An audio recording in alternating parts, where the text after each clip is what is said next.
जय माँ। ये पहले थोड़ा सा इस विषय के बारे में, क्योंकि आ, ये जो वाक्य है, फ्रेज है, the diamond script of the imperishable, ये क्यों चुना गया है। तो ये सावित्री में ही, सावित्री के विषय में, सावित्री में सब कुछ है और सावित्री में ही सावित्री के विषय में भी बताया हुआ है कि सावित्री क्या है। अगर कोई पूछे कि ये पुस्तक क्या है, इसका क्या परिचय है, तो हम लोग सावित्री में ही इसका परिचय पाते हैं।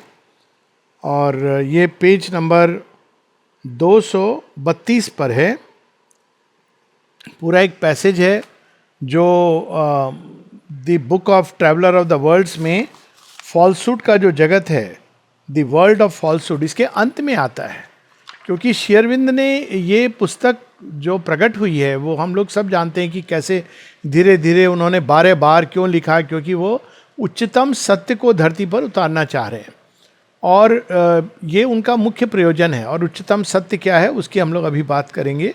लेकिन इन्होंने कैसे लिखा है शेरविंद ने इसको, ये तब लिखा जब उन्होंने अंधकार की गहराई में उतर करके वहाँ भी उसी मूल स्रोत को पा लिया जो चेतना के शिखरों की ऊंचाई में मिलता है।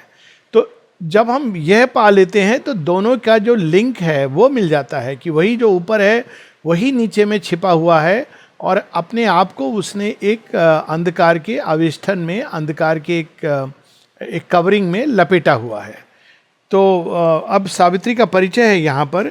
The skillful penman's unseen finger wrote. अब देखिए शेरविंद यहाँ पेन मैन जो लिख रहे हैं, पी कैपिटल है, यानी वास्तव में ये बाहर से देखा जाए तो शेरविंद की हाथ से या टाइपराइटर पर लिखा गया है, लेकिन इसके पीछे कौन है?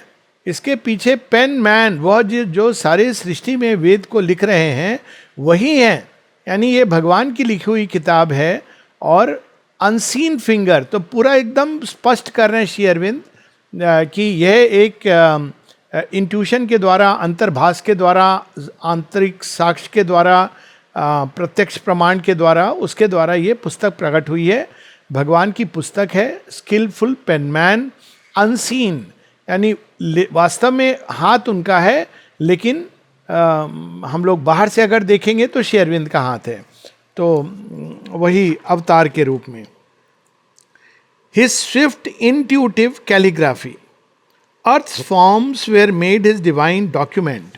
तो ये पूरी जो सृष्टि है उसके अंदर जो सत्य छिपा है, तो ये वो वेद नहीं है जो किताबों में है, वो तो है ही। उसमें किताबों में जो है वेद जो हम लोगों को मिलता है, वो वास्तव में धरती के अंदर जो ज्ञान है, जो सत्य है छिपा हुआ है, उसी को ऋषियों ने अपने हृदय में प्रकट किया। अपनी मन की चेतना की उच्च शिखरों में मंत्र के रूप में उन्होंने उसे प्राप्त किया और फिर उन्होंने उसके माध्यम से डिवाइन डॉक्यूमेंट यानी वेदों के रूप में उसको प्रकट किया। लेकिन इसका जो ओरिजिनल वेद है वो कहाँ छिपा है? वो धरती के कण कण में व्याप्त है। तो यहाँ पर earth forms were made the divine his divine documents, the wisdom embodied mind could not reveal, inconscience chased from the world's voiceless breast.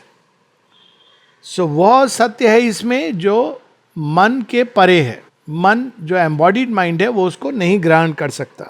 तो ये एक प्रकार से शेरविंद का प्रसाद है हम सब के लिए। और इसका प्रभाव क्या है? Inconscient chest from the world's voiceless breast, यानी सावित्री को अगर हम पूरा ग्रहण करते हैं, पढ़ते हैं, उसके अंदर डूबते हैं, तो सच ये है कि कोई भी ऐसा सत्य नहीं है संसार में, मूलभूत सत्य की बात हो रही है, जो छिपा रह जाएगा। तो इनकॉन्शियंट का कहीं पर भी छाप है, कहीं पर भी अज्ञान की छाप है, वो सब कुछ हट जाता है और सारा सत्य जो सृष्टि के अंदर व्याप्त है वो सब अपने आप स्वतः ही रिवील होने लगता है। Transfigured where the fixed schemes of reasoning thought. Savitri एक लॉजिकल एनालिसिस नहीं है कि ऐसे ऐसे स्टेप बाय स्टेप जा रहे हैं आर्ग्यूमेंट के द्वारा। सावित्री अपने आप में एक सत्य है जो प्रकट हो रहा है और उसको हमको रिसीव करना होता है। तो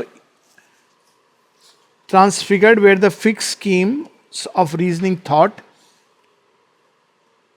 arousing consciousness in things inert. ये भी इसका प्रभाव है कि जब हम सावित्री को ग्रहण करते हैं प्रसाद के रूप में, तो इसका एक जो प्रभाव होता है, एक तो हम लोगों ने प्रभाव की इनकॉन्शियंस का पर्दा हट जाता है, लेकिन उसके साथ साथ क्या होता है कि निश्चेतना के अंदर भी, जड़ तत्व के अंदर भी उसका प्रभाव, उसके अंदर चेतना अवेकन होने लगती है। जड़ तत्व के अंदर चेतना छिपी है, ये तो ऋषि बताते हैं, लेकिन उसको कैसे जगाया जाए? एक तो है वो क्रम विकास के माध्यम से उत्तर उत्तर होती है, लेकिन सावित्री के पढ़ने माध्यम से, ग्रहण करने माध्यम से ये चेतना जो छिपी है जड़ तत्व के अंदर, वो धीरे धीरे अवेकन होने लगती है। यानी इसका डायरेक्ट जो प्रभाव है वो हमारे शरीर के ऊपर होता है, शरीर की कोशिकाओं, जड़ तत्व से जो कुछ बना है उस सब के ऊपर होता है। इसलिए माँ कहती हैं कि यदि हम सावित्री को केवल रसपान करें तो ये हमको ले जाएगी चेतना की उच्चतम शिखरों तक, यहाँ तक कि रूपांतरण तक, बिना किसी गुरु की सहायता के। आगे लिखते हैं, ही imposed upon dumb dark atom and dumb mass the diamond script of the imperishable। अब यहाँ हम देखते हैं कि ये शब्द आता है कि सावित्री के अंदर वो पावर है, वो शक्ति है कि इम्पोज करती है। सावित्री के साथ ये नहीं है कि हम खुले हैं या हम बंद हैं या हम रेजिस्ट कर रहे हैं। इसके अंदर वो शक्ति है जो अपने आप को इम्पोज करती है, किस चीज़ के ऊपर? हमारी चेतना के ऊपर। The diamond script of the imperishable. अब श्री अरविंद ने डायमंड वर्ड यहाँ यूज़ किया है।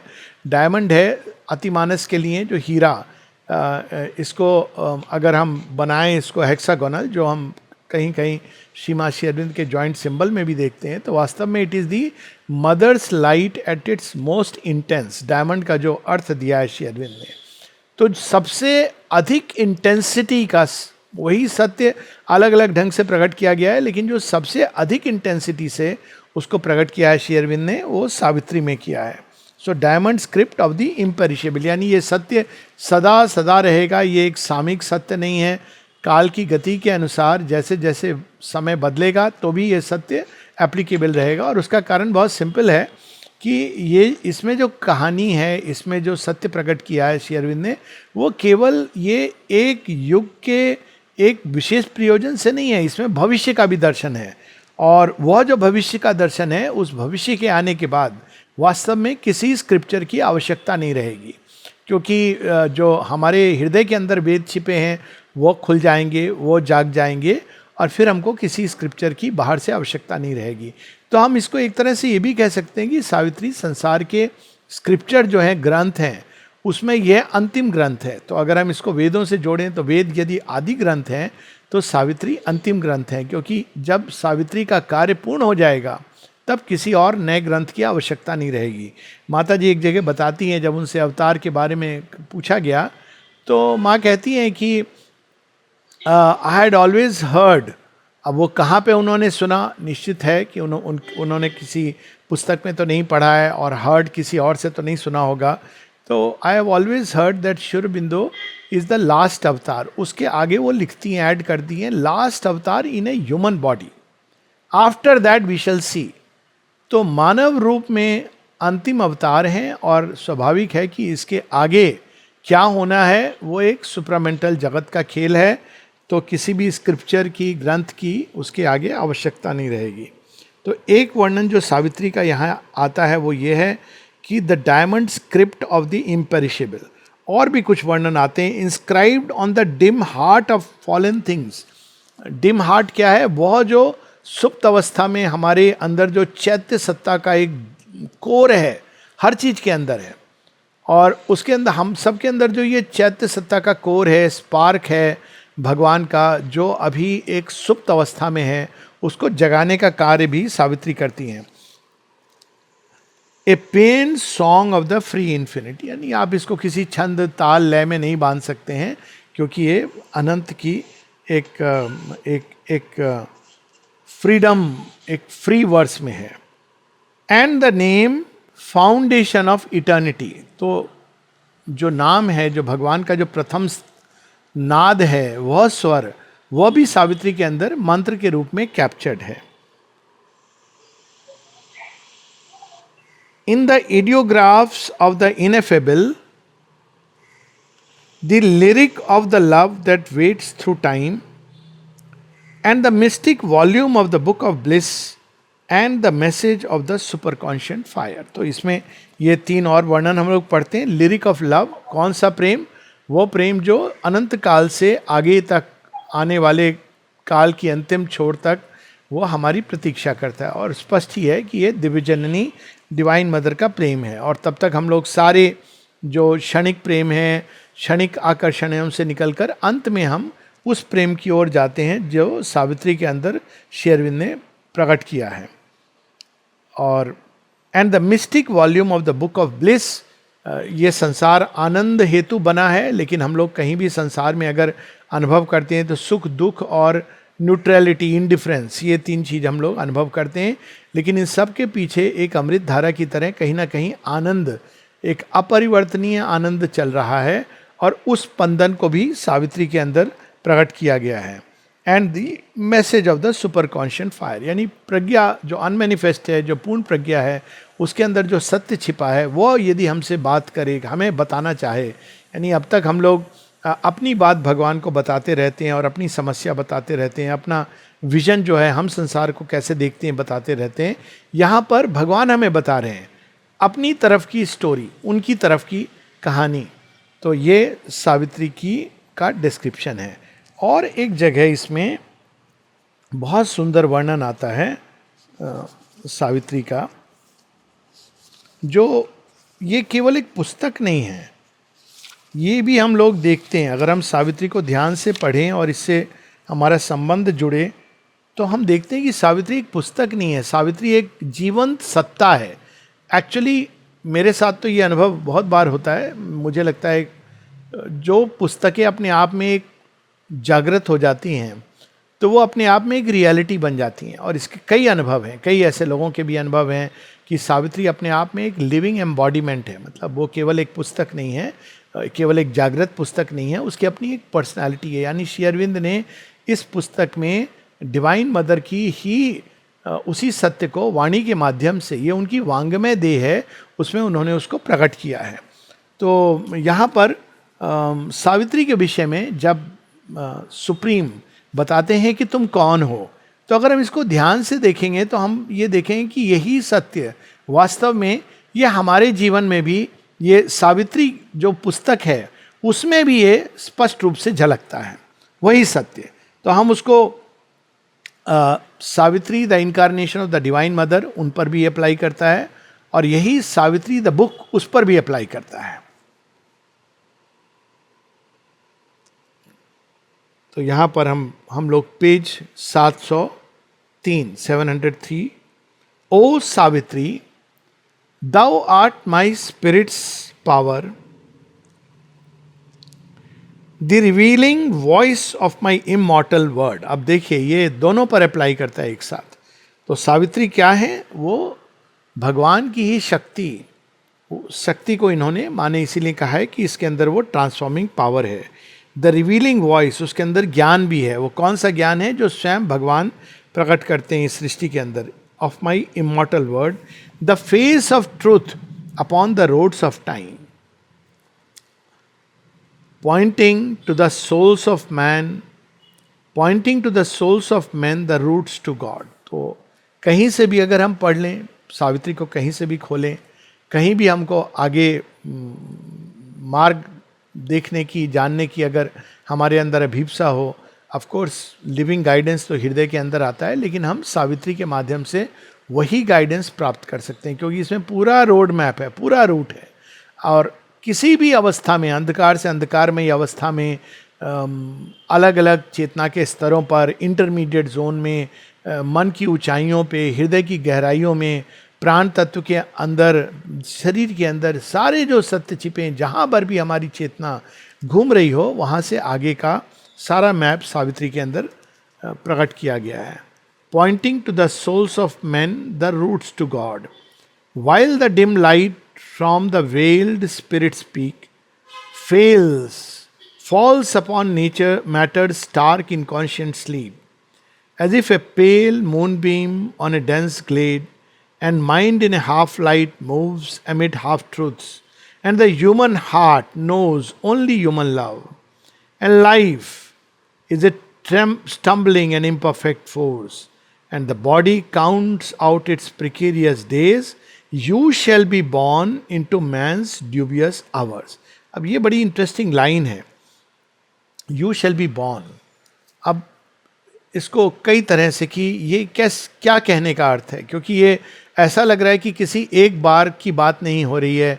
जब जब मनुष्य कठिनाई में होगा, जब जब वो स्टम्बल करेगा, तब तक किसी न किसी रूप में सावित्री उसके जीवन में आएगी और प्रकट होगी। अब ये बहुत सारी कहानियाँ हैं मेरे पास, ऐसे व्यक्ति जो मृत्यु की शैया पर थे, ऐसे व्यक्ति जो एकदम डिप्रेस्ड अवस्था में थे। इसीलिए माँ कहती हैं अगर तुम बहुत डिप्रेशन में हो, just pick up Savitri and open any line. तो बॉर्न यहाँ उस सेंस में है, ये केवल बर्थ वैसे नहीं है कि मानव शरीर धारण करके सावित्री प्रकट होंगी। ये उस सेंस में है कि ये पुस्तक व्यक्ति के सामने प्रकट होगी, नए रूप में अपने आप को रिवील करेगी। बर्थ उस सेंस में है कि जैसे जैसे जब जब हमारे जीवन में वैसे अवसर होंगे जिनको युग संधि का या जीवन में ट्रांजिशन के फेजेस हैं, जब हम किंग कर्तव्य विमूढ़ होंगे, तब तक सावित्री हमारे अंदर एक नया संदेश लेकर के जन्म लेगी, प्रकट होगी। तो ये सावित्री की बहुत सुंदर इसमें वर्णन है। अब इसको डायमंड स्क्रिप्ट कहा है इन द सेंस कि ये जो उच्चतम सत्य है वो इसमें प्रकट किया गया है। तो स्पष्ट है कि इसमें प्रश्न उठता है, कई लोग प्रश्न करते हैं। शायद हम लोगों की ऑडियंस के लिए ये प्रश्न उचित नहीं होगा, क्योंकि हम लोग सब सावित्री का रिस्पॉन्ड बहुत समय से करते रहे हैं, तो इस बात से परिचित हैं। लेकिन कई बार लोग ये प्रश्न करते हैं कि ऐसा क्या है नया जो श्री अरविंद हम लोगों को बता रहे हैं। तो सच ये है कि आप बाकी सब पुस्तकों को एक तरफ रख दें, केवल सावित्री हम पढ़ेंगे तो बहुत सारी सत्य इसमें नए हैं जो श्री अरविंद प्रकट कर रहे हैं। बहुत सारी चीज़ें वो इसमें प्रकट होंगी और उसको हम लोग देख सकते हैं, पढ़ सकते हैं, उसको मनन कर सकते हैं और वो रियलाइज़ कर सकते हैं। तो ये इसकी तो एक पूरी लिस्ट बन सकती है, तो मैं उसमें अभी नहीं जा रहा हूँ, क्योंकि उसमें सीक्रेट नॉलेज में फॉर एग्जांपल ये श्री अरविंद बताते हैं कि धरती के अंदर एक योग चल रहा है, पूरे क्रम विकास कैसे होता है वो वास्तव में भगवान उसके अंदर योग कर रहे हैं। मनुष्य की यात्रा कहाँ से प्रारंभ होती है, कहाँ तक जाएगी, जीवात्मा से संबंधित ब्रह्म क्या है, ब्रह्म के परे क्या है, मनुष्य क्या है और मनुष्य के आगे क्या है, ये सारे के सारे सत्य, अनेकों अनेकों सत्य। युग परिवर्तन कब होगा, जब अंधकार गहरा होगा, thus shall the masked transcendent mount his throne, ये सब कुछ इसके अंदर, देह के रूपांतरण की बात, सब कुछ सावित्री के अंदर है। और सच है कि ये एक एक विषय अपने आप में एक विशाल सब्जेक्ट है। तो ये मेरे लिए कठिन हो रहा था कि मैं इस पुस्तक से क्या पिकअप करूं। जो diamond script of the imperishable नाम तो दे दिया, लेकिन अब इसमें तो सभी कुछ डायमंड स्क्रिप्ट है, तो इसमें से क्या पिकअप करूं जो इसका अनूठा है, अनोखा है, जो सब जगह है। तो मृत्यु के साथ संवाद में जो अंत में सावित्री रिवील करती हैं, इसको हम इस तरह से लें कि जब श्रीमद् भगवत गीता होती है तो उसमें बहुत सारे महान सत्य दिए गए हैं, लेकिन अंत में जो उसका लास्ट वर्ड है, सुप्रीम वर्ड है। तो श्रीमद् भगवत गीता का सुप्रीम वर्ड क्या है? सुप्रीम वर्ड श्री अरविंद स्वयं बताते हैं, भगवत गीता स्वयं कहती है कि अब मेरा परम जो वाक्य है, वचन है, वो तुम सुनो कि जो मेरी तरफ मुड़ते हैं पूरी तरह, मैं उनको कभी परित्याग नहीं करता, उनका कभी विनाश नहीं होता, वो कभी नहीं गिरते हैं। आगे सर्वधर्मान परित्यज्य मामेकम शरणम व्रजा। और फिर अंत में यह भी आता है श्रीमद् भगवत गीता में, जहाँ नर है, जहाँ नारायण है, वहीं विजय है। अब ये परम वाक है, यानी आप गीता की सारी जो सत्य हैं वो एक जगह रखते हैं, लेकिन अंत में ये दिखाई देता है कि ये श्री कृष्ण स्वयं बता रहे हैं कि इसका महात्म्य क्या है, इसका सत्य क्या है। तो सावित्री में भी अंत में सब कुछ रिवील करते करते अंत में श्री अरविंद सावित्री के माध्यम से जो मृत्यु को रिवील करते हैं, मृत्यु के अंदर जब अंतिम अंधकार की जो छाया है वह कैसे जाती है, वो कौन सा सत्य है जो श्री अरविंद ने प्राप्त किया था, जो वो बताना चाह रहे हैं हम सबको, तो वह हम सावित्री में पाते हैं। और मुझे लगा कि हमको वही पढ़ना चाहिए, क्योंकि उसमें सारी चीज़ों का समावेश है। तो we will read little bit of that. और ये आता है the dream twilight of the earthly real. अब ये बहुत लंबा है कैंटो, इसी में सारा रिविलेशन है, लेकिन इसमें जगह जगह से एक जो वो सत्य है वो 648 इस पेज पर श्री अरविंद बता रहे हैं, the world is not cut off from truth and God. तो पहला ये, हम केवल इस सत्य को पकड़ के चलें, यानी ना केवल भगवान छिपे हुए हैं इस संसार के भीतर, किंतु वह इससे जुड़े हुए हैं। इन दोनों में एक अंतर है। एक है कि साक्षी भाव से वो सारी सृष्टि में व्याप्त हैं, लेकिन जुड़े हुए हैं, मतलब उनका एक लिंक है। वही लिंक सुपर माइंड है। वो लिंक हैं इस संसार के साथ जुड़े हुए हैं। तो ये लिंक हम लोगों को 3 जगह मिलते हैं। एक तो वो छिपे हुए निश्चेतना के अंदर, जहाँ से वो प्रेशर डाल रहे हैं सब चीज़ों को बाहर प्रकट होने के लिए। दूसरा लिंक है सुपर माइंड में, जो हम देखते हैं कि वहाँ लिंक है जो परा प्रकृति और अपरा दोनों के बीच, दोनों परार्थ और अपरार्थ के बीच में जो लिंक है वो सुपर माइंड है। और तीसरा है जो हमारे हृदय के अंदर चैत्य सत्ता, जिसको सीमा बताती हैं कि it is the link joining, ये जगत को भगवान से जोड़ने का जो लिंक है। तो ये संसार भगवान के से या सत्य से कटा हुआ नहीं है। तो फिर ये क्या है? ये इल्यूजन नहीं है, इसका अर्थ है। तो फिर ये क्या है? माँ बताती हैं कि एक डिस्टॉर्शन है, यानी ये ईश्वर से ही निकला है, लेकिन उस लिंक और इस संसार के बाहरी प्रकटन के बीच में बहुत सारे लेयर्स हैं, बहुत सारी परतें हैं, जिनके थ्रू वो धीरे धीरे डिस्टॉर्ट करता हुआ आता है। और जो हम बाहर जो देखते हैं अपने जीवन में, वो वास्तव में वो एक डिस्टॉर्टेड, वो एक विकृत सी छवि है। और चूंकि ये विकृत है, इसको सुकृति में बदला जा सकता है। यदि ये इल्यूजन है, केवल एक भ्रम है, केवल एक छाया है, तो हम इसको नहीं बदल सकते हैं। तो ये एक मूलभूत अंतर है कि एक जो ट्रेडिशनल वेदांत है उसमें ये हमें बताया जाता है कि ये संसार जो है वो मात्र एक प्रतीति है, वो एक इल्यूजन है। अब उस इल्यूजन और सत्य के बीच में संबंधों को लेकर के अलग अलग तरह से देखा गया है, लेकिन अंत में ये एक इल्यूजन है। किंतु यहाँ पर अधिक से अधिक ये कहा गया कि मानव आत्मा की एक अपनी इंडिविजुअल सोल की रियलिटी है और भगवान के साथ वो चाहे तो इटर्नली खेल सकती है, लेकिन इससे संसार का स्वरूप नहीं बदलता है। तो यहाँ पर संसार और जो ये जगत है, ये भगवान के साथ कनेक्टेड है। और अगर हम उस लिंक को फिर से अपने जीवन में उतारने लगे, अभी हम डिसकनेक्टेड लाइफ लीड करें, अलग पृथकत्व के उसमें जी रहे हैं, किंतु यदि हम इससे फिर से रिकनेक्ट हो जाएं, तो फिर ये संसार में जो डिस्टॉर्शन है, जो विकृति है, हमारे चाहे व्यक्तिगत जीवन में हो या संसार के जीवन में, समष्टि के जीवन में हो, उसको सही किया जा सकता है। तो ये एक परम सत्य। In vain thou has dug the dark unbridgeable gulf, in vain thou hast build the blind and doorless wall.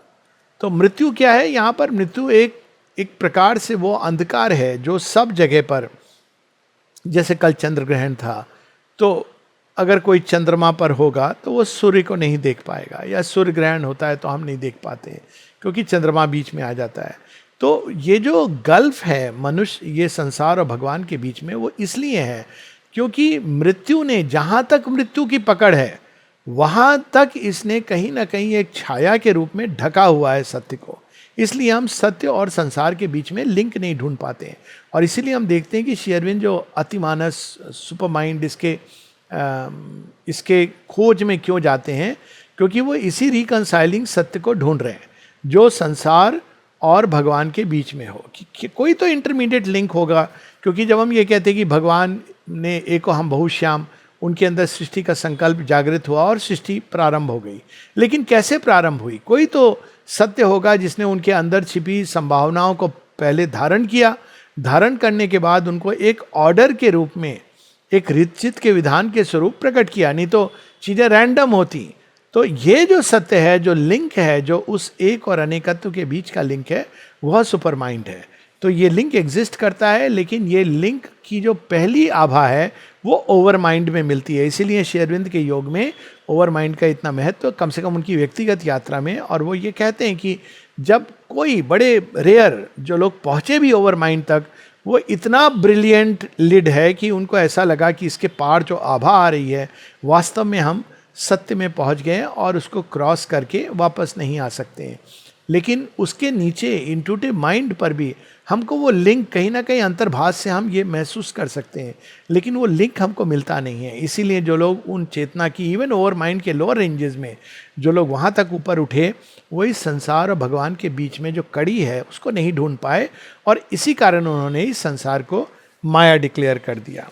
तो ये तो एक सत्य श्री अरविंद इसमें सावित्री में बताते हैं। फिर आगे डिवाइन मदर, कई बार ये भी कहा जाता है फ्रीडम की बात कि नहीं ठीक है ये सब बातें बहुत अच्छी हैं, लेकिन ये सापेक्ष टाइम स्पेस के अंदर ये चीज़ें हो रही हैं, वास्तव में तो हमको अंत में तो मोक्ष ही प्राप्त करना है। तो यहाँ फ्रीडम का बड़ा सुंदर डिस्क्रिप्शन है जब हम अतिमानस दृष्टिकोण से देखते हैं, और बहुत लॉजिकल है ये। 653 653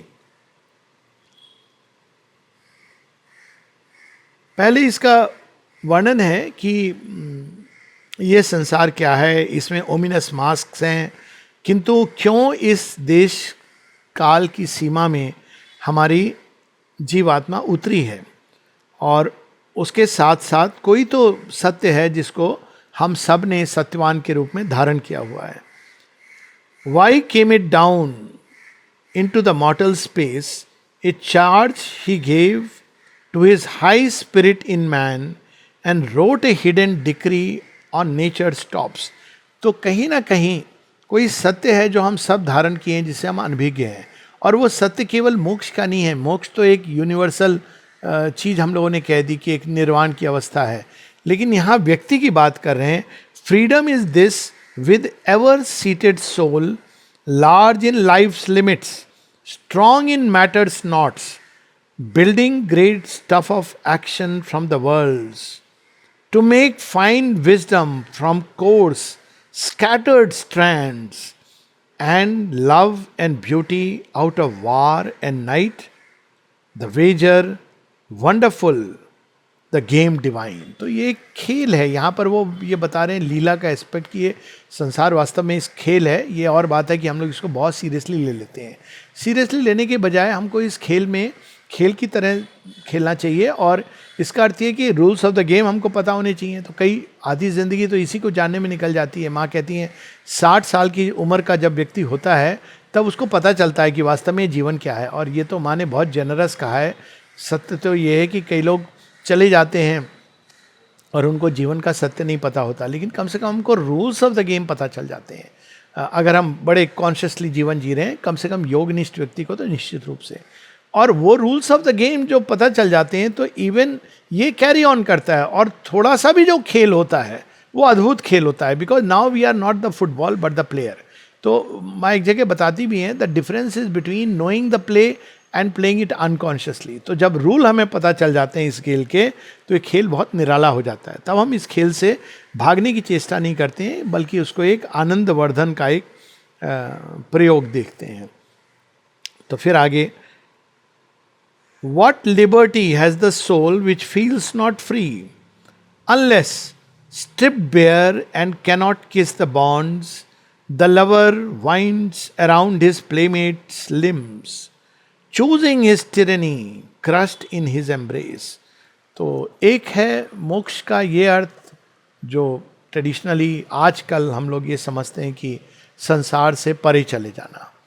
संसार एक झमेला है, एक मेला है, एक भ्रम है, इससे आप बाहर निकल जाएंगे तो मोक्ष है। लेकिन एक दूसरा है कि इस संसार में ईश्वर भी हैं और जीवात्मा जो उसी सत्य को धारण किए हैं। तो जीवात्मा और ईश्वर के बीच यह खेल, और ये संसार के अंदर, यानी आप बाहर से अगर देखा जाए तो आप बॉन्ड्स में हैं, लिमिट्स में हैं, लेकिन आप अंदर फ्री हो, क्योंकि ये फ्रीडम किसी बाहरी कंडीशन पर नहीं एग्जिस्ट करती है। तो ये तो बहुत सिंपल है, ये एक लॉजिकल चीज़ भी है कि वैसी फ्रीडम अगर सच में लिबर्टी एक अवस्था है भगवान की, तो वो फ्रीडम तो अनकंडीशनल होनी चाहिए। अगर कोई किसी भी फ्रीडम में हम कंडीशंस डालते हैं कि ये करेंगे तो हम फ्री नहीं हैं, इस अवस्था में फ्री नहीं हैं, तो फिर तो वो फ्रीडम कंडीशनल फ्रीडम हुई। लेकिन भगवान तो सारे संसार में हैं और सारे संसार में वो कार्यरत हैं, खेल रहे हैं, लेकिन वो तो कभी नहीं कहते कि मैं बंद गया। यदि वो अगर ऐसा भाव उनके अंदर आ जाए कि मैं बंद गया, तो सृष्टि आगे नहीं चलेगी। तो यहाँ पर उस फ्रीडम की वो बात कर रहे हैं।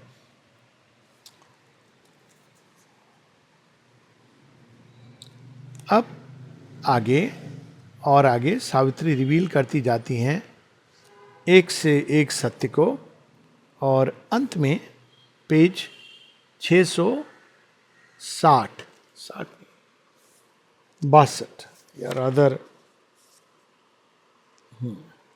660 661 पर एक सुपर माइंड का बहुत ही अद्भुत वर्णन है, जहाँ श्री अरविंद बताते हैं कि पार्टिंग ऑफ द लीड। तो मर्त लोग कहाँ तक है? ओवर माइंड के नीचे जितने भी लोग हैं, वास्तव में कहीं ना कहीं उनके अंदर अज्ञान का एक हल्का सा, अज्ञान नहीं कह सकते मूलभूत रूप से इंट्यूटिव माइंड के अंदर, लेकिन उसके अंदर कुछ है जो प्रकट नहीं है। तो उस सेंस में उसमें संपूर्ण सत्य नहीं है, तो उस सेंस में उसके अंदर कहीं ना कहीं अज्ञान की संभावना है। और यह अज्ञान की संभावना ओवर माइंड के अंदर भी है। श्री अरविंद कहते हैं कि हालांकि ओवर माइंड के देवताओं के अंदर अज्ञान नहीं है, लेकिन संभावना है, क्योंकि जहाँ भी संपूर्ण सत्य नहीं है वहाँ कोई ना कोई छिद्र, कोई ना कोई ऐसा स्थान जरूर है जिसके माध्यम से अज्ञान प्रवेश कर सकता है। और यही कारण था कि श्री अरविंद ने ओवर माइंड क्रिएशन को डिसॉल्व करने की बात की। तो अब यहाँ पर माँ बता रही हैं कि सुपर माइंड वास्तव में क्या है, और ओवर माइंड का जो अंतिम वर्णन है, जहाँ स्पेस और टाइम को एक सिंगल लुक में देखा जाता है, पेज 660 पर है, अंतिम 3 पंक्तियाँ। All time is one body, space a single look, there is the godhead's universal gaze and there the boundaries of immortal mind. तो वो एक ऐसा स्थल है जहाँ पे हम सारी चीज़ें प्री डिटरमाइंड हैं, या माँ बल्कि ऐसे कहते हैं कि प्री डिटरमाइंड की जगह प्री एग्जिस्ट करती हैं, यानी हम सब का जो क्या थे, हम क्या हैं और क्या होना है, ये सब वहाँ एग्जिस्ट करता है। और इसीलिए हम लोग कई बार भगवान की लीला को नहीं समझ पाते, क्योंकि कई बार हम लोगों को उस व्यक्ति का एक छोटा सा भाग, इस समय का तत्कालिक भाग दिखाई देता है। कई लोगों को ये नहीं समझ आ रहा था कि श्री कृष्ण कौन है और उन्होंने अर्जुन को क्यों चुना। ये अभी तक ये कई बार विवाद होता है कि उन्होंने अर्जुन को क्यों चुना गीता देने के लिए, लेकिन श्री कृष्ण रिवील करते हैं क्योंकि उनके सामने अर्जुन का पास्ट भी है, प्रेजेंट भी है और भविष्य भी है।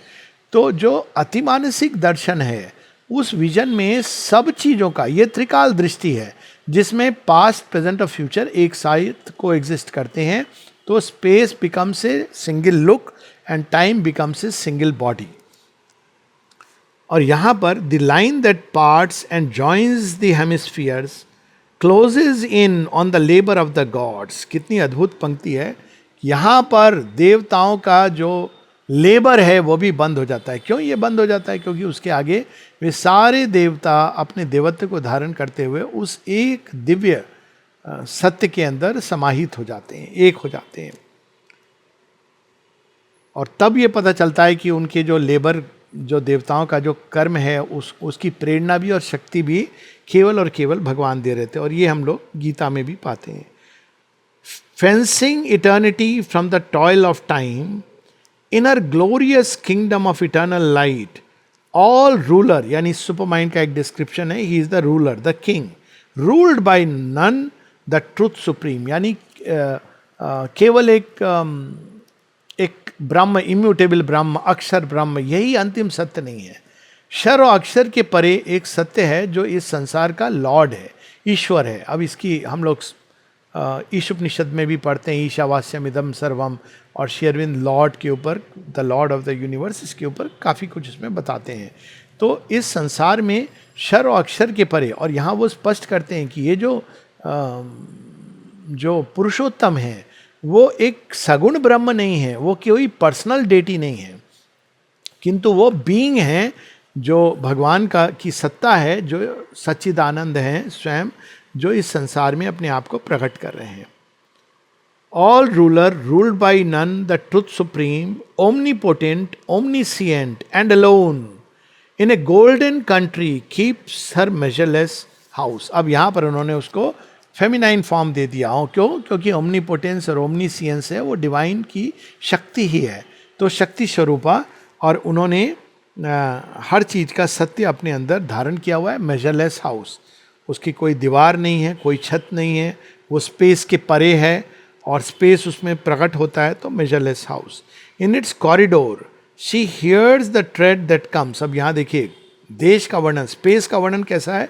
गोल्डन कंट्री, मेजरलेस हाउस, काल का कैसा वर्णन है? कॉरिडोर, क्योंकि कॉरिडोर में क्या होती है? पदचाप सुनाई पड़ती है। जब भी कभी आप कहीं बैठे हैं तो पहले कहाँ पदचाप सुनाई पड़ती है? आहट, वो कॉरिडोर में सुनाई पड़ती है।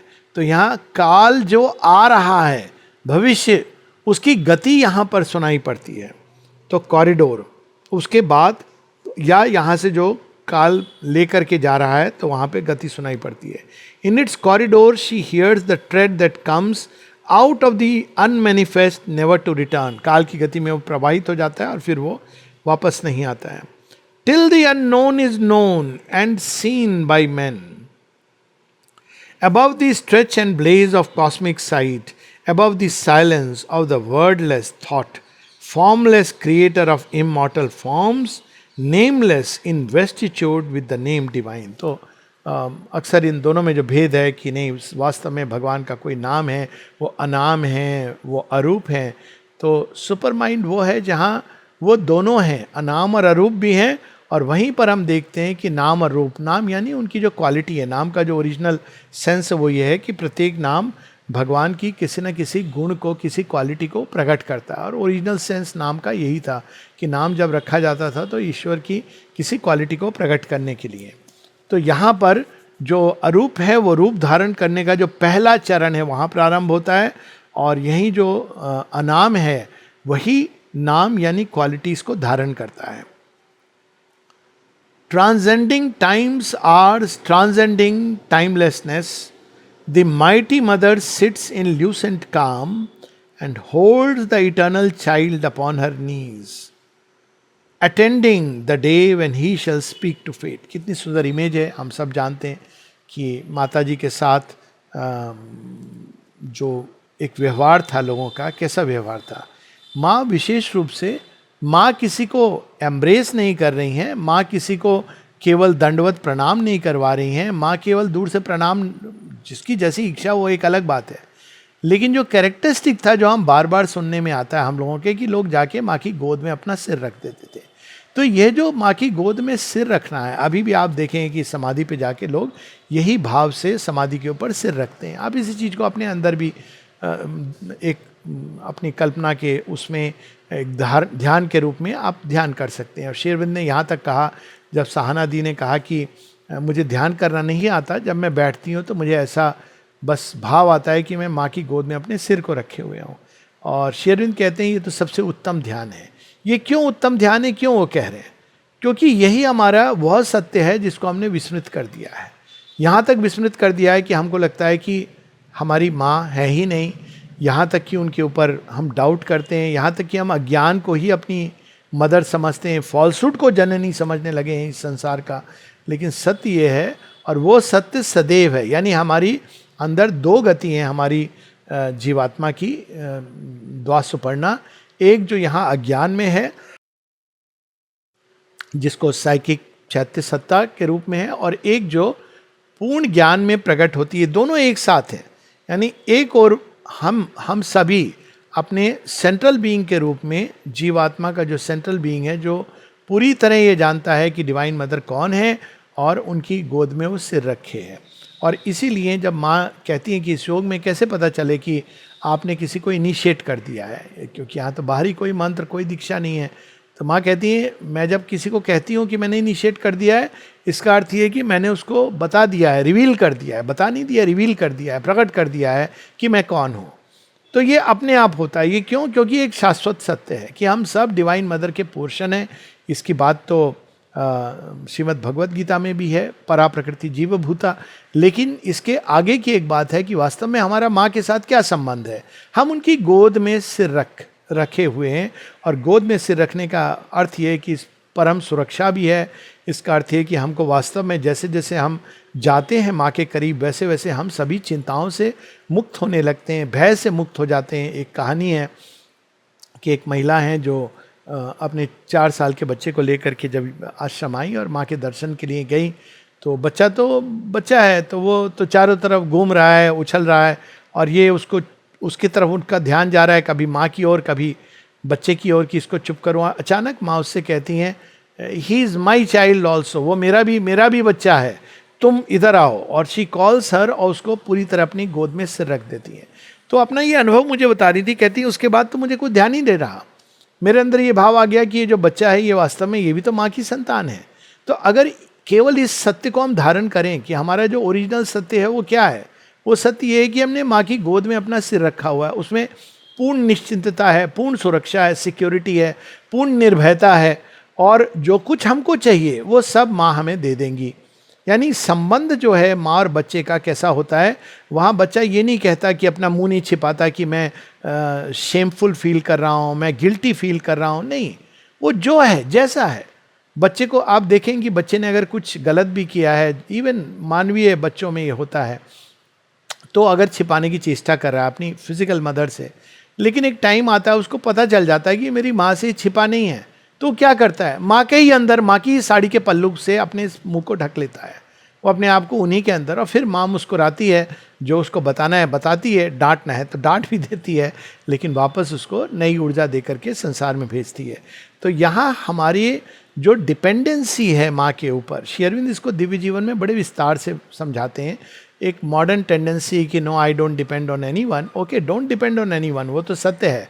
हालांकि डिपेंडेंस तो व्यक्ति है जो पूरा एक सन्यासी कपड़े खोल करके जंगल में रह रहा है, वो भी डिपेंड कर रहा है किसके ऊपर, वो प्रकृति के ऊपर डिपेंड कर रहा है। जो कहेगा कि मैं केवल फल फूल खाऊंगा, तो फल फूल कहाँ से आ रहे हैं, तो सूर्य, रात्रि, दिन रात के मिलन से, वर्षा से, ऋतुओं के परिवर्तन से, सब कुछ तो वो डिपेंडेंट है।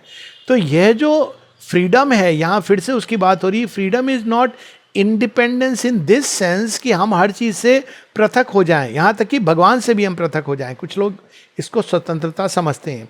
जो सुप्रीम फ्रीडम है कि हम पूरी तरह भगवान पे डिपेंड करते हैं, और जब हम उन पे डिपेंड करते हैं तो हम अपनी बेड़ियों में भी अपने आप को मुक्त, फ्री महसूस करते हैं। तो ये सत्य है जो यहाँ प्रकट हो रहा है।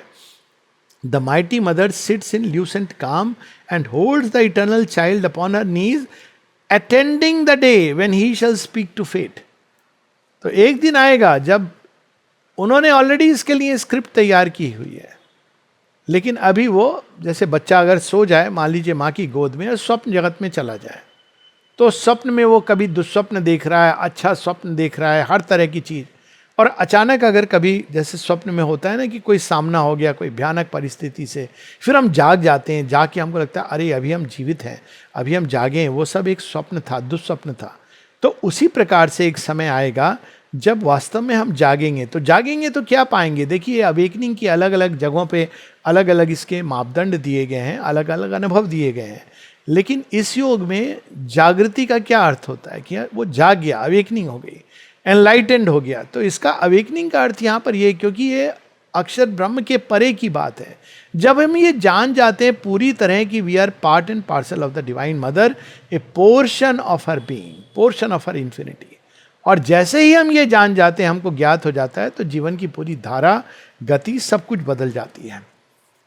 तो यह सत्य, और ये निश्चित है, क्यों, क्योंकि इस सत्य को बिटवीन द डिवाइन मदर और सेंट्रल बीइंग जो हमारी जीवात्मा है, दोनों के बीच में एक कहानी लिखी हुई है। लेकिन यहाँ उसी कहानी को अब जैसे कहानी कंसेप्चुअलाइज की जाती है, जैसे एक डायरेक्टर और जो फिल्म का एक्टर है, दोनों मिलकर एक कहानी बनाते हैं, प्रोड्यूसर, डायरेक्टर और एक्टर, और उनको पता है पूरी कहानी क्या है। लेकिन अब देश काल की सीमा में जब फिल्म बनेगी तो उसको रील बाय रील उसको शूट करना पड़ता है। तो वास्तव में हम लोग क्या कर रहे हैं, चैत्य सत्ता क्या कर रही है, उसी कहानी को रिप्रोड्यूस कर रही है। तो जिसको हम कहते हैं भूल, वो क्या होती है, जब हम शॉट को परफेक्ट नहीं दे पाते हैं, जब हमारे अंदर जहां हमको हंसना चाहिए वहां रो रहे हैं, या रो भी रहे हैं तो कन्विंसिंग नहीं है, या हंस रहे हैं तो हम अंदर से नहीं क्योंकि हम थके हुए हैं। तो इसी प्रकार से हम जब तक पूरी तरह वो अलाइन नहीं होते हैं उस विजन को जो प्रकट होना, और ये कहानी बड़ी सुंदर कहानी, क्योंकि इसका प्रारंभ डिवाइन मदर और शिशु के साथ है, और यही अंत में वही शिशु बड़ा होकर के डिवाइन मदर की गोद में अपने आप को पाएगा। तो उन्होंने जो डिसाइड किया हुआ है कि ये एक दिन मेरे किसी सत्य को धारण करेगा और प्रकट करेगा, तो उसकी ये कथा है। लेकिन बीच में उसके पूरी यात्रा है, कैमल मैन की, लायन मैन की, फिर चाइल्ड मैन की, जो 3 स्टेजेस हैं। There is the image of our future's hope, हमारा फ्यूचर सिक्योर है। कई बार लोग परेशान होते हैं कि अगर हमसे ये भूल हो गई, वो भूल हो गई, इन सब के बावजूद सिक्योर है। ये डिवाइन मदर के पास जो ओरिजिनल स्क्रिप्ट है सिक्योर है. हम कितना भी कर लें, श्री अरविंद जी कहते हैं the spiritual destiny always stands. It may be delayed but it is never, मतलब वो सदैव रहती है. वो डिले हो सकती है, वो हमारे हाथ में है. इतना ही है कि हम उसको डिले या हेसन कर सकते हैं, लेकिन वो सत्य सदैव सत्य ही रहेगा और प्रकट होगा. There is the image of our future hope, there is the sun for which all darkness waits, there is the imperishable harmony, the world's contradictions climb to her and are one. कितनी सुंदर बात है. यहाँ पे युद्ध कर रहे हैं, आपस में झगड़ रहे हैं. यहाँ तो साधकों के साथ भी ऐसी बड़ी अद्भुत बातें हैं. ऐसे ऐसे साधक रहे हैं, एक से एक बढ़कर, जो एक दूसरे से बात नहीं करते हैं. कहते ना, एक दूसरे को फूटी आंख नहीं सुहाते. मैं नाम नहीं लेना चाह रहा हूँ, ऐसे साधक रहे हैं. लेकिन जब वो डिवाइन मदर के पास मान लीजिए तीनों एक साथ खड़े हैं, तो तीनों, उनके अंदर द्वेष भाव नहीं आ रहा है, वो पीछे चला जाता है. वो डिवाइन मदर से ऑर्डर्स ले रहे हैं, डिवाइन मदर के बच्चे हैं, डिवाइन मदर के अंदर वो सब एक हैं. और अगर हम ये स्मरण रखें तो हमारा जीवन बहुत बहुत क्या पूरा बदल जाएगा कि in the divine mother we are all one. हम ये भूल जाते हैं.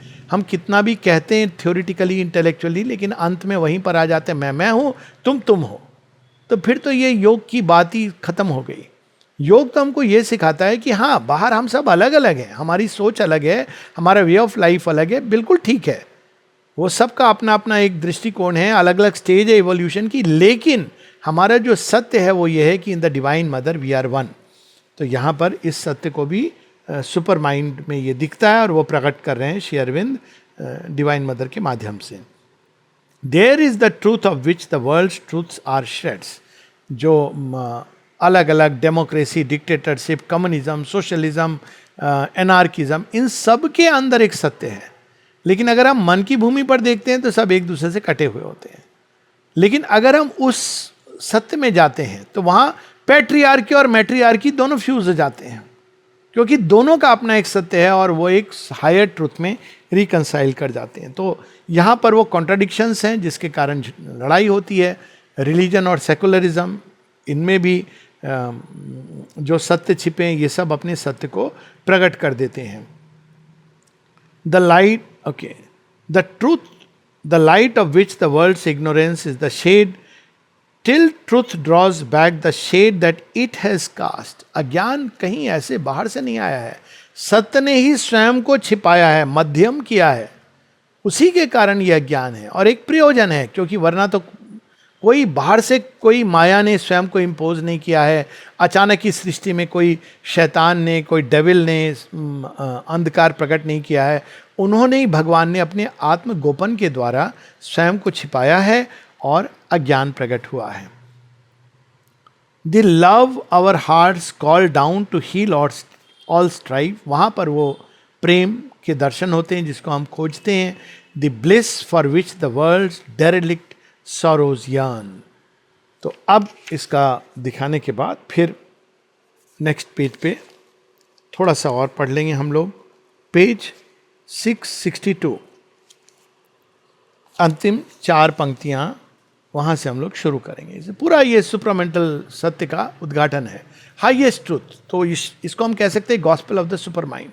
और वो मृत्यु, यानी ये लास्ट ट्रूथ है जो चेतना के शिखर पे कितना भी व्यक्ति उठ जाए, ऋषि मुनि, यह वो अंतिम सत्य है जो मिसिंग है हमारी ट्रेडिशनल लिटरेचर में. और चूंकि ये मिसिंग है, इसीलिए हम कभी संसार को ना समझ पाए पूरी तरह, ना भगवान को पूरी तरह, ना हमारे व्यक्ति के रोल को इस संसार में पूरी तरह.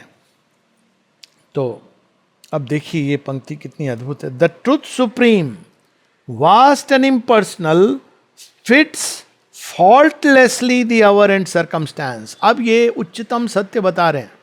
हमको लगता है ये भूल हो गई, गलती हो गई, अरे हम गिर पड़े, ऐसा क्यों हुआ, अरे यहाँ पर भगवान क्या कर सकते हैं, क्योंकि यहाँ तो वाणी देखिए, फिट्स फॉल्टलेसली. और सच में अगर हम जीवन को धीरे धीरे अपने थोड़ा स्टेप बैक करके देखें, उस सत्य की प्रकाश में जो वास्ट है और इम्पर्सनल है, हम केवल अपने को संकीर्ण, केवल मेरे जीवन में क्या हो रहा है, मेरे अहंकार को क्या हो रहा है, अगर उससे हट करके, तो वो ट्रूथ कैसे एक्ट करता है, वास्ट और इम्पर्सनल. वो केवल हमारे मोमेंटरी ईगो पर्सनालिटी के पोषण के लिए नहीं है, पर उसके अंदर एक बहुत गहन सत्य है जो जितने भी हमारे जीवन में सरकमस्टेंस आते हैं, जितने भी सिचुएशन आती हैं, वास्तव में वे सब के पीछे वही एक सत्य है जो अपने आप को धीरे धीरे प्रकट कर रहा है, क्लमजीली समटाइम्स, लेकिन एक सत्य है जो अपने को प्रकट कर रहा है. इसीलिए fits faultlessly the hour and circumstance, its substance a pure gold ever the same but shaped into vessels for the spirit's use. तो वो सत्य जो है वो सीमित करता है स्वयं को वेसल्स के अंदर, शरीर के अंदर, मन प्राण. तो जितना हमारा वेसल पात्र छोटा होगा, जितना ये कठोर होगा, उतना अधिक ये सत्य छिप जाएगा. और जितना हमारा पात्र यानी मन प्राण शरीर जितना विशालता की ओर जाएगा, रिजुता की ओर जाएगा, नमनीय बनेगा, वाइडनेस ऑफ प्लास्टिसिटी, उतना अधिक ये सत्य जो छिपा हुआ है वो अपने आप को प्रकट करेगा. तो यहाँ वो बात भी बिल्कुल प्रकट हो जाती है. It's gold becomes the wine jar and the was. तो उसी से वास्तव में सब चीज़ें सुपरामेंटल सब्सटेंस से बनी हैं. तो वही जार भी बन जाता है, वही वाइन भी बन जाता है. ये अलग अलग नहीं है. सूफी मिस्टिक्स कहते हैं ये वाइन ये जार है, शरीर एक पात्र है केवल, इसके अंदर जो भरा है कंटेंट है, मन प्राण ये सब की जो गति है वो उसका कंटेंट है, लेकिन इसके परे बनाने वाला है. लेकिन ये तीनों एक हैं. और उन्होंने क्यों इस तरह का जार बनाया है? इसलिए नहीं कि ये अंतिम है. जैसे आप किसी पात्र को एक लंबी प्रोसेस से पास करें तो आप देखेंगे कि पहले वो कच्चा है, वही मिट्टी, फिर वही मिट्टी धीरे धीरे वो थोड़ी उसको सेट की जाती है, फिर उसको अग्नि को दिया जाता है, फिर उसके ऊपर अगर कोई छाया होती है, कोई दाग होते हैं, उसको मिटाया जाता है, फिर उसको पेंट किया जाता है. इस तरह से वो पूरी एक ब्रिक बन के हम सबके सामने प्रकट होती है. तो सुपरामेंटल सब्सटेंस, क्योंकि भगवान के पास कोई दूसरा सब्सटेंस नहीं है, वही धीरे धीरे अपने आप को प्रकट करता है इस ग्रॉस मैटर के रूप में. और चूंकि वह ये देह बना है, इसीलिए यह देह एक दिन दिव्य देह बन सकती है. तो ये उसकी लॉजिक है. The all there is a supreme epiphany, the all wonderful makes a marvel of each event. यहाँ पर हम सारी घटनाओं को बहुत ही सीरियस, माँ कहती हैं कि एक बर्डन लेके घूमते हैं. और भगवान की दृष्टि से जब हम देखते हैं तो वो क्या है event, they are a marvellous wonderful disclosure. आप अगर देखेंगे श्री अरविंद श्री माँ के जीवन में, अब एक छोटी सी कहानी, बहुत सारी कहानियाँ हैं. अमृतदा की तो मैंने कई बार चर्चा की है, परंतु एक कहानी है जब चंपकलाल जी और निरोधदा उनके बीच में, या किसी दो लोगों के बीच में, एक तो चंपकलाल जी थे, दोनों के बीच में कोई बातचीत हुई, थोड़ी ज़्यादा हो गई, थोड़ी कहा सुनी हो गई, और उसमें एक दूसरे से थोड़े कहते हैं ना हीटेड एक्सचेंज हो गया. जब माता जी को ये बात, जब श्री अरविंद को ये बात पता चली कि ऐसा ऐसा हुआ, श्री अरविंद कहते हैं ओ स्वाभाविक है, जब अग्नि और अग्नि मिलेगी तो क्या होगा, और अभी तो मिडसमर है. अब उन्होंने इस बात को इतने सहज रूप से ले लिया, इसमें कोई उन्होंने किसी का कैरेक्टर असैसिनेशन या उसको ऐसा करना चाहिए था वैसा नहीं करना चाहिए था, कोई मॉरल जजमेंट नहीं है. उन्होंने इसको एक बड़े ही सुंदर ढंग से कि हाँ ये तो होता है, जब अग्नि से अग्नि मिलेगी तो और क्या होगा, दोनों के अंदर अग्नि है, अलग अलग लेवल की अग्नि है. दुर्वासा ऋषि को अगर हम देखते हैं तो ऐसा, तो ये अग्नि से अग्नि के मिलन से ये होता है. तो वहाँ पे the all wonderful makes a marvel of each event, the all beautiful is a miracle of each shape, the all blissful smites with rapture the hearts throbs. तो ये सारा इसमें सत्य डिवाइन मदर प्रकट करती हैं. ये अनंत है और यही वो अंतिम भाग है जहाँ पर अंत में ये सब कह के डिवाइन मदर कहती हैं, लेकिन हे मृत्यु, यह तुमको मैं कैसे बता सकती हूँ. अब इसमें चूंकि हम यहाँ तक पहुँच गए तो ये अंतिम पार्ट थोड़ा सा है.